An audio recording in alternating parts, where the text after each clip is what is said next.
Nokia company Sriperumbudur பகுதியில் வந்த பிறகு இந்த பகுதி மிக விரைவாக முன்னேறி நல்ல முன்னேற்றங்களை கண்டுள்ளது.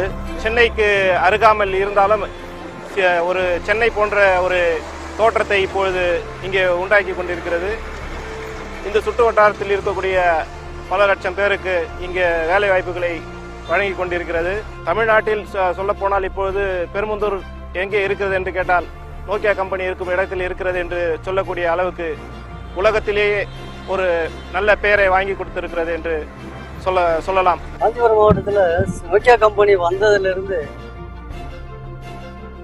பல மாநிலத்திலிருந்து வந்து வேலை செஞ்சு தங்கி மொழி தெரியாதவங்க கூட வந்து இங்கே வேலை செஞ்சு நோக்கியா கம்பெனி மூலிமா நல்லா சம்பாதிக்கவும் செய்கிறாங்க. நோக்கியா கம்பெனியினுடைய தரத்தையும் உயர்த்துறாங்க.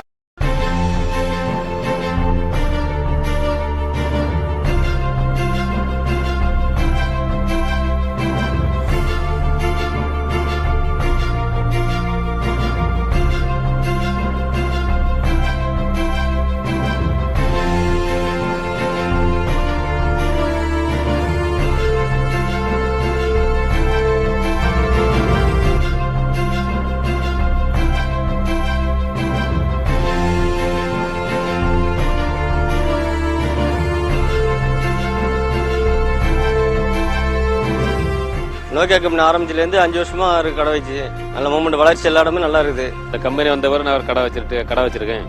இந்த கம்பெனி நல்ல வளர்ச்சி, அதே மாதிரி கடை நல்ல வளர்ச்சி காரணமே நோக்கியா கம்பெனி தான்.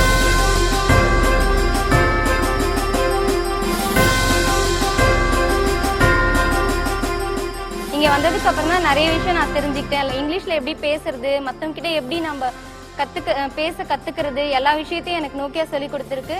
நான் 12th முடிச்சு வரும்போது எனக்கு அவ்வளோவா பேசுறதோ இல்லைன்னா ரொம்ப ஷை டைப்பு. பட் நோக்கியாவுக்கு வந்ததுக்கு அப்புறம் தான் எல்லா காம்படிஷன்லையும் நான் கலந்துக்கிட்டேன். அதுக்கப்புறம் எல்லாத்துலேயும் என்னுடைய டேலண்ட் எல்லாத்துக்குமே வந்து நோக்கியா வந்து நிறைய சப்போர்ட்டாக இருந்திருக்கு. 12th முடிச்சுட்டு அடுத்து மேலே படிக்க முடியாமல் காத்துட்டு இருக்கும்போது ஒரு ஜாபை கொடுத்தது வந்து நோக்கியா. ஜாப் மட்டும் கொடுத்தது இல்லாமல் அதுக்கு மேலே எனக்கு நல்ல சேலரியை கொடுத்து கரஸ்பாண்டன்ஸ்லையும் பார்ட் டைம்லையும் என்னை படிக்க வச்சது நோக்கியா. எங்களை மாதிரி பேச்சுலர்ஸ்லாம் இங்கே ரூம்மேட் ஸ்டே பண்ணிக்கிற எங்களுக்குலாம் ரெண்டாவது ஒரு அம்மாவாக இருந்து ரொம்ப ஹெல்ப்ஃபுல்லாக எங்களை குழந்தை மாதிரி எங்களை வந்து நோக்கியா வந்து பார்த்துக்கிறாங்க. நோக்கியாவில் மேரேஜ் ஆனாலும் ஒர்க் பண்ணிட்டு இருக்காங்க. மேரேஜ் வேலை செஞ்சுட்டு இன்னும் கண்டினியூ பண்ணாங்க.